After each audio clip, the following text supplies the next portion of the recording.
मसीह यस्सु के अजीम और जलाली नाम में आप सबको मेरी तरफ से सलाम। हम खुदावंद का शुक्र करते हैं जो नहायत मेहरबान और भलाई करने वाला खुदावंद है। आज हम खुदावंद की कलाम में से सलीबी कलमात के बारे में सीखेंगे।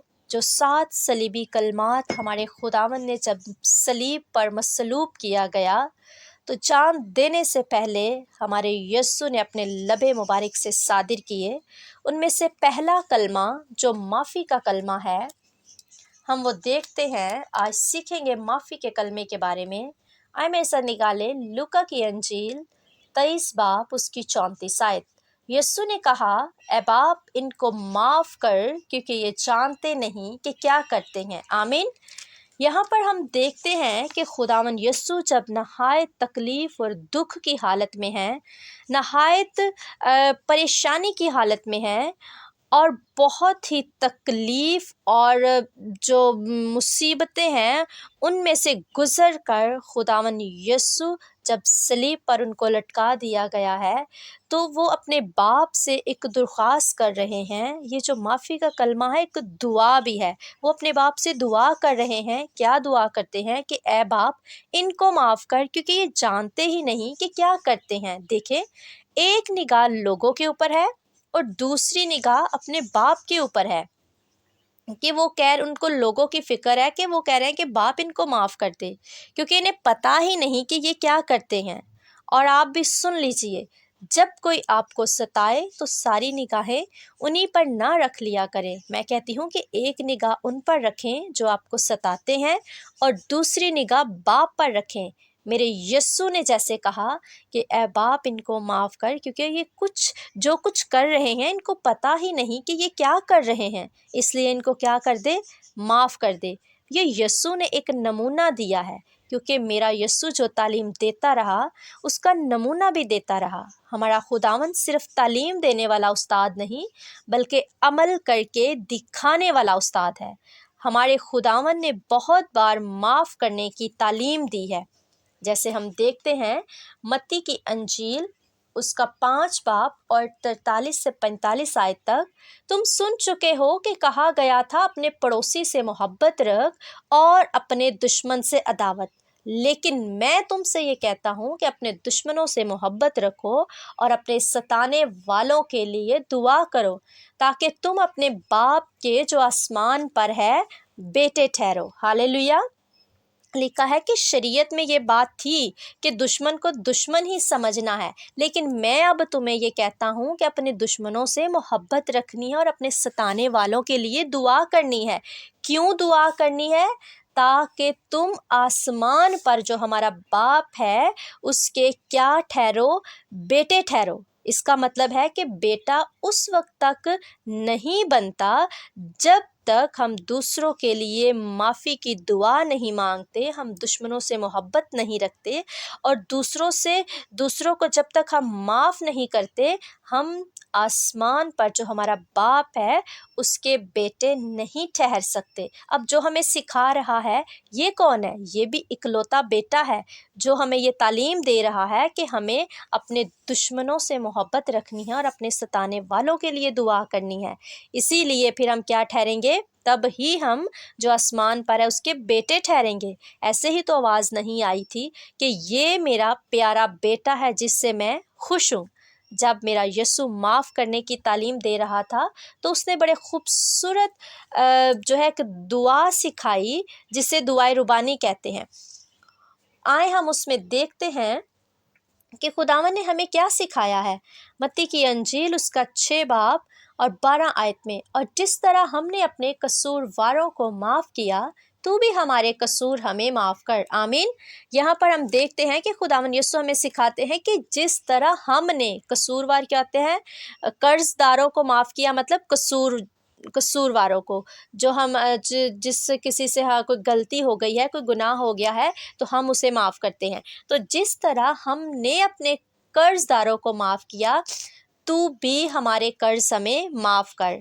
कि अगर हम माफ़ करेंगे, जिस तरह हम माफ़ करते हैं उसी तरह तू भी हमें माफ़ कर। कि अगर हम تھوڑے دل سے معاف کر رہے ہیں، لفظی طور پر معاف کر رہے ہیں، تو ہمارے ساتھ بھی ویسا ہی سلوک ہوگا، ہمیں بھی ویسا ہی معاف کیا جائے گا۔ اور اگر ہم پورے دل سے معاف کر رہے ہیں، پورا معاف کر رہے ہیں، تو ہمارے قصور جو ہیں، ہمارے جو قرض ہیں، ہماری خطائیں ہیں، وہ بھی معاف کی جائیں گی، کیونکہ نیچے لکھا ہوا ہے 14 آیت میں، اس لیے کہ اگر تم آدمیوں کے قصور معاف کرو گے تو تمہارا آسمانی باپ بھی تم کو معاف کرے گا، اور اگر تم آدمیوں کے قصور معاف نہ کرو گے تو تمہارا باپ بھی تمہارے قصور معاف نہ کرے گا۔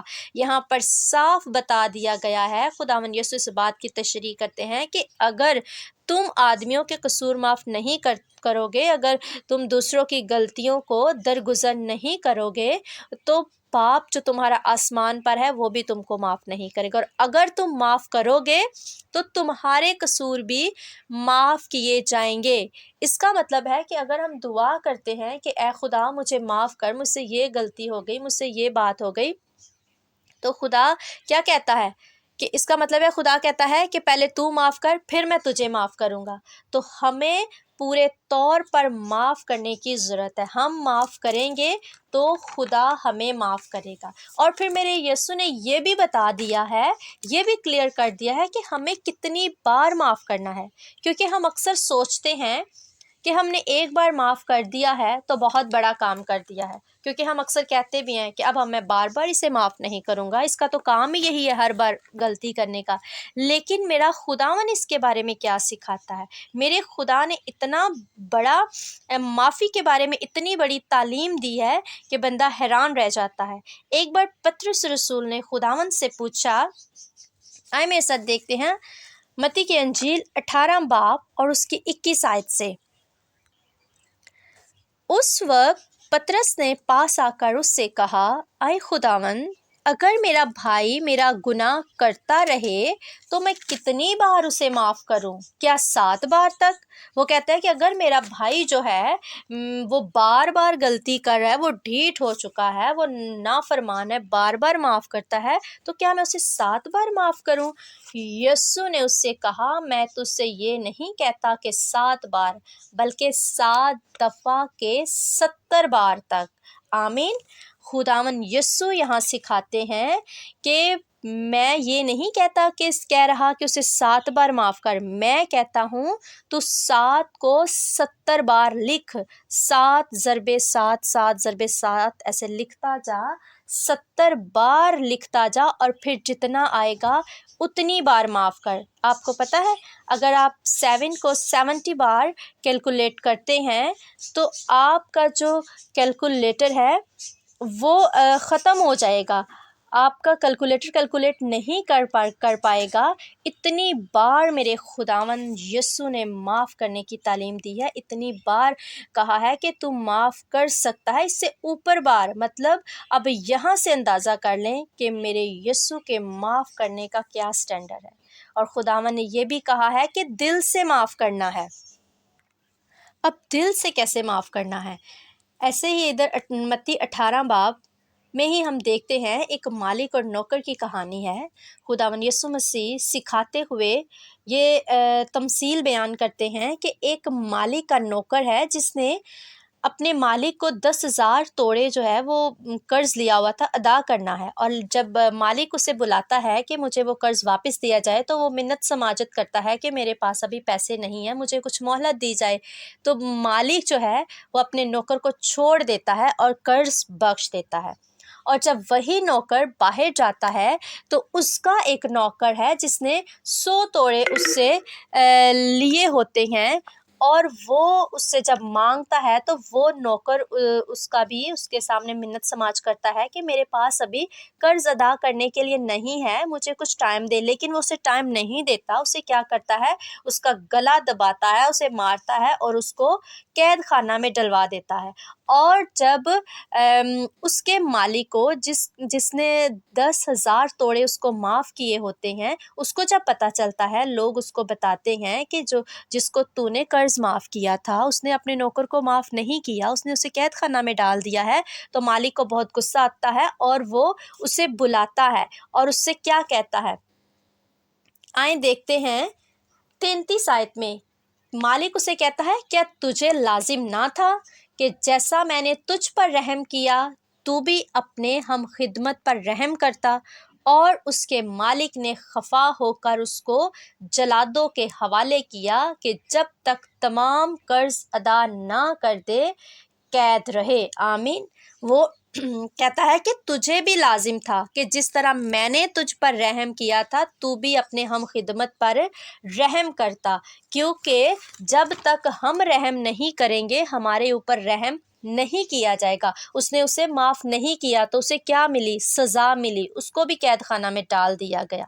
और यहाँ पर मैं समझती हूँ कि स्टिफनस जो है उसको सही समझ आ गई थी कि दिल से कैसे माफ़ किया जाता है, क्योंकि जो लोग ये समझ जाते हैं कि दिल से माफ़ करना है, खुदावन हमारा फरमाता है कि दिल से माफ़ करना है, वो फिर दिल से ही माफ़ करते हैं। क्योंकि स्टिफनस को जब संसार किया जा रहा था, लोग उसे पत्थर मार रहे थे, तो वो क्या करता है? इमाल की किताब उसका 7 बाब उसकी 60 आयत में लिखा है, फिर उसने घुटने टेक कर, किसने? स्टिफनस ने घुटने टेक कर बड़ी आवाज़ से पुकार कर कहा, आए खुदावन ये गुनाह इनके ज़िम्मे ना लगा, और ये कहकर सो गया। आमीन। देखें किस कदर तकलीफ़ और अज़ियत उसे दी जा रही है, लेकिन वो भी खुदावन यस्सु ने जो हमें नमूना दिया है वो उसी पर चल रहा है और कह रहा है कि ये जो मुझे गुनाह है इनके ज़िम्मे ना लगाना। इसका मतलब है कि इसे माफ़ कर देना। जैसे मेरे खुदावन ने अपनी जान देने से पहले कहा था कि ऐ बाप इनको माफ़ कर दे, क्योंकि ये जानते ही नहीं कि क्या करते हैं। तो मेरे अज़ीज़, ये कलमा जो माफ़ी का कलमा मेरे खुदावन ने सलीब पर बयान किया, ये हमें यही सिखाने के लिए है कि हमें भी माफ़ करना है। हम चाहे कितने भी तकलीफ़ से गुज़रे हों, किसी ने हमें कितना भी दुख दिया हो, तकलीफ़ क्यों ना दी हो, लेकिन हमने यस्सु मसीह के जब नक्शे कदम पर चलना है तो हमें माफ़ करने की ज़रूरत है। हमने उन बातों को अपने दिल में नहीं रख लेना, हमने दिल से माफ़ करना है, क्योंकि खुदावन के कलाम में लिखा है जो माफ़ करेगा उसे ही माफ़ किया जाएगा। जो रहम करोगे तो तुम पर रहम किया जाएगा, क्योंकि मुबारक हैं वो जो रहम दिल है, क्योंकि उन पर रहम किया जाएगा। तो माफ़ी की तालीम जो है वो हमारे लिए बेहतरीन नमूना खुदावंद यस्सु ने हमारे सामने पेश किया है कि इतनी तकलीफ़ किस कदर खुदावंद यस्सु पर जो है उन्होंने सितम ढाए, किस कदर मारा, किस कदर लहू लुहान कर दिया, लेकिन मेरा खुदावंद फिर भी अपने लोगों की फ़िक्र में है। वो कहता है कि ऐ बाप इनको माफ़ कर दे। वो हमें सिखाना चाह रहे थे, हमारे लिए नमूना छोड़ कर जाना चाह रहे थे कि मैंने इतने दुख सहे हैं, तो अगर मेरे कदमों पर चलोगे, मेरी राह पर चलोगे, तो फिर तुम्हें भी माफ़ करने की ज़रूरत है। तो हमें भी एक दूसरे को माफ़ करना है, ताकि हम खुदावन के हज़ूर उसके पसंदीदा लोग हो जाएं, ताकि जब हम माफ़ करेंगे तो फिर खुदावन जो आसमान पर हमारा बाप है, हम उसके बेटे ठहरेंगे और वो हमारी ख़ताओं को माफ़ करेगा। आमीन। सो खुदावन आज के इस कलमे के वसीला से आप सबको बड़ी बरकत दे। आमीन।